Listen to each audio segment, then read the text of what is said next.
পাল্টাপাল্টি বক্তব্যে বাড়ছে বিএনপি ও জামায়াতের তিক্ততা। সরকারি চাকরিজীবীদের পেশা গোপন করে পাসপোর্ট নিয়ে ঠেকাতে আসছে বিশেষ পদক্ষেপ। খালেদা জিয়াকে নিতে আজ আসছে না এয়ার অ্যাম্বুলেন্স, অনিশ্চিত লন্ডন যাত্রা। এখনো খুশি হয়ে কেউ ক্ষমতা হস্তান্তর করে না, এটিই গণতন্ত্রের ব্যর্থতা, বললেন গভর্নর। আজিজুল তামিমের নেতৃত্বে এশিয়া কাপে খেলবে বাংলাদেশ। দর্শক, গ্রামের কাগজের সকালের খবরে আপনাকে স্বাগত। শুনছিলেন প্রধান শিরোনাম, এছাড়াও রয়েছে রাশিফল। এবার চলুন যাওয়া যাক মূল আয়োজনে। জাতীয় সংসদ নির্বাচনকে সামনে রেখে বিএনপি ও দলটির এক সময়ের মিত্র জামায়াতে ইসলামীর মধ্যে বাকযুদ্ধ ও তিক্ততা বেড়েই চলেছে। দুই দলই একে অন্যের বিরুদ্ধে আওয়ামী লীগের ভাষায় কথা বলার অভিযোগ করছে, যা রাজনৈতিক মহলে কৌতূহল তৈরি করেছে বলে ঢাকা পোস্ট এক সংবাদে উল্লেখ করেছে। সাম্প্রতিককালে দল দুটির কেন্দ্রীয় নেতারা সভা সমাবেশ পরস্পরের বিরুদ্ধে পাল্টাপাল্টি নানা ধরনের বক্তব্য দিয়ে সংবাদ মাধ্যমে আলোচনায় আসছিলেন। তবে এটি ব্যাপকভাবে আলোচনায় এসেছে দুই দলের শীর্ষ দুই নেতাও সেই ধারায় বক্তব্য রাখার পর। শনিবার সিলেটে জামায়াতের আমির শফিকুর রহমান বিএনপিকে ইঙ্গিত করে বক্তব্য দেওয়ার পর রোববার ভার্চুয়াল এক বক্তব্যে তার পাল্টা জবাব দিয়েছেন রাজনৈতিক আশ্রয়ে লন্ডনে অবস্থান করা বিএনপির ভারপ্রাপ্ত চেয়ারম্যান তারেক রহমান। এদিকে বিএনপি ও জামায়াত নেতাদের পরস্পরকে সমালোচনা করে দেওয়া বক্তব্যের ঢেউ ছড়িয়ে পড়েছে উভয় দলের কর্মী ও সমর্থকদের মধ্যেও। নিজ দলের প্রশংসা ও প্রতিপক্ষ দলকে ইঙ্গিত করে সমালোচনামূলক নানা পোস্ট করতে দেখা যাচ্ছে তাদের। দল দুটির মধ্যে তিক্ততা এমন পর্যায়ে পৌঁছেছে যে পাবনা, চট্টগ্রাম, ঝিনাইদহ, চাঁদপুর, রাজশাহী ও নরসিংদী সহ দেশের কোনো জায়গায় তা সংঘর্ষে রূপ নিয়েছে। পরস্পর বিরোধী বাহাস কিংবা তিক্ততার বিষয়ে দুই দলের নেতারাই এজন্য একে অন্যকে দায়ী করে রাজনৈতিক শিষ্টাচার লঙ্ঘনের অভিযোগ করছেন। সরকারি চাকরিজীবীদের পেশাগত তথ্য গোপন করে পাসপোর্ট নেওয়ার প্রবণতা ঠেকাতে ই-পাসপোর্ট সিস্টেমের সঙ্গে সরকারি কর্মচারীদের তথ্য ভান্ডার আইবাস সংযুক্ত করার উদ্যোগ নিয়েছে সরকার। একই সঙ্গে জাতীয় পরিচয়পত্রে সকল সরকারি চাকরিজীবীরা পেশা হালনাগাদ বাধ্যতামূলক করার সিদ্ধান্ত নেওয়া হয়েছে। স্বরাষ্ট্র মন্ত্রণালয় সূত্রে জানা গেছে, গত 30 নভেম্বর স্বরাষ্ট্র মন্ত্রণালয়ের এক বৈঠকে এই সিদ্ধান্ত হয়। এর আগে 18 ফেব্রুয়ারি পাসপোর্ট প্রদানের ক্ষেত্রে পুলিশ ভেরিফিকেশনের প্রয়োজনীয়তা বাতিল করে পরিপত্র জারি করে মন্ত্রণালয়।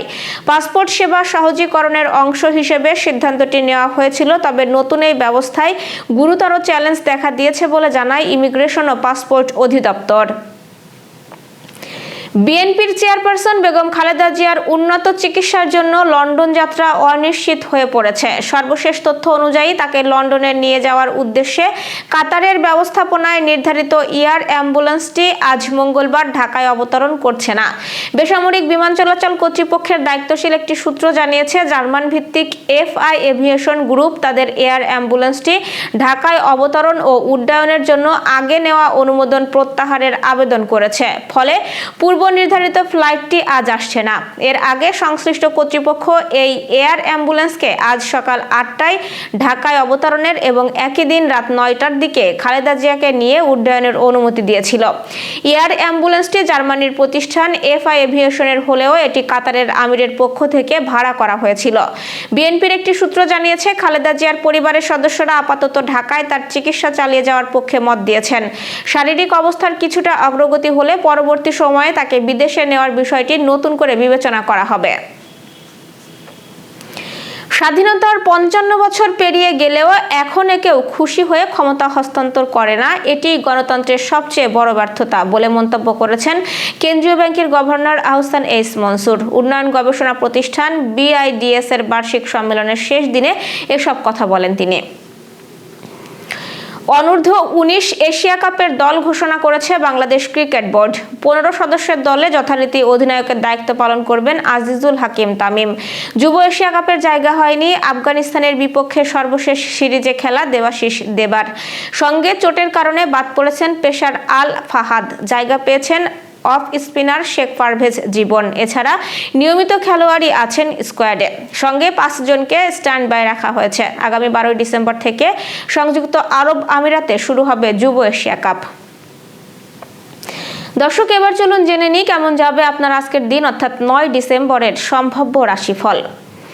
মেষ রাশির আজ গুরুত্বপূর্ণ কাজে গতি আসবে, নতুন সুযোগ আসতে পারে কর্মক্ষেত্রে এবং সম্পর্কের ক্ষেত্রে ধৈর্য ধরে কথা বলুন। বৃষ রাশির আজ আর্থিক লেনদেন সাবধান, পুরানো কোনো সমস্যার সমাধান মিলবে এবং পরিবারের কাউকে সময় দিন। মিথুন রাশির মানসিক চাপ কমবে, ভ্রমণের যোগ রয়েছে, সামাজিক কাজকর্মে সম্মান বাড়বে। কর্কট রাশির পারিবারিক বিষয়ে ব্যস্ততা বৃদ্ধি পাবে, চাকরি পরিবর্তন বা পদোন্নতির সম্ভাবনা আছে, স্বাস্থ্য ভালো যাবে। সিংহ রাশির আত্মবিশ্বাস বাড়বে, প্রেমে সুসংবাদ দেখা দেবে, তবে অহংকার করতে যাবেন না। কন্যা রাশির আজ খরচ বেশি হতে পারে, গুরুত্বপূর্ণ নথিপত্র যাচাই না করে সই করবেন না এবং বন্ধুর সহায়তা পেতে পারেন। তুলা রাশির সম্পর্কে ভুল বোঝাবুঝি দূর হবে আজ, ব্যবসায়ে লাভের সম্ভাবনা রয়েছে এবং নিজের দক্ষতায় সবাই মুগ্ধ হবে। বৃশ্চিক রাশি আবেগ প্রবণতা এড়ান, অফিসে চাপ বাড়লেও আজ সম্মান বৃদ্ধি পাবে। ধনুরাশির সৃজনশীল কাজে সাফল্য মিলবে, পাঠদান ও শিক্ষায় শুভ দিন, বিদেশ সংক্রান্ত কাজে অগ্রগতি হতে পারে। মকর রাশির গোপন শত্রুর কারণে কিছু বাধা আসতে পারে, আইনগত বিষয়ে সতর্ক থাকুন, ঘনিষ্ঠ কারো পরামর্শ কাজে লাগবে আজ। কুম্ভ রাশির ব্যবসায়ে নতুন চুক্তি আজ লাভজনক, দাম্পত্যে সুখের দিন আসছে, সামাজিক যোগাযোগে সম্মান বৃদ্ধি পাবে। মীন রাশি আজ কর্মক্ষেত্রে পরীক্ষার মুখোমুখি হতে পারেন, সাহস ধরে এগিয়ে গেলে জয় আপনার পক্ষেই আসবে এবং অর্থপ্রাপ্তির সম্ভাবনা আছে। দর্শক, এই ছিল এখনকার আয়োজন। আগামীকাল ঠিক একই সময়ে সকালের খবর দেখতে ও জানতে চোখ রাখুন গ্রামের কাগজের ইউটিউব চ্যানেল ও ফেসবুক পেজে। আর প্রতিদিনের খবরের আপডেট পেতে গ্রামের কাগজের ইউটিউব চ্যানেল সাবস্ক্রাইব এবং ফেসবুক পেজ ফলো করে রাখতে ভুলবেন না। আমাদের পরবর্তী খবর দেখুন বেলা 2:30টায়। শুভ বিদায়।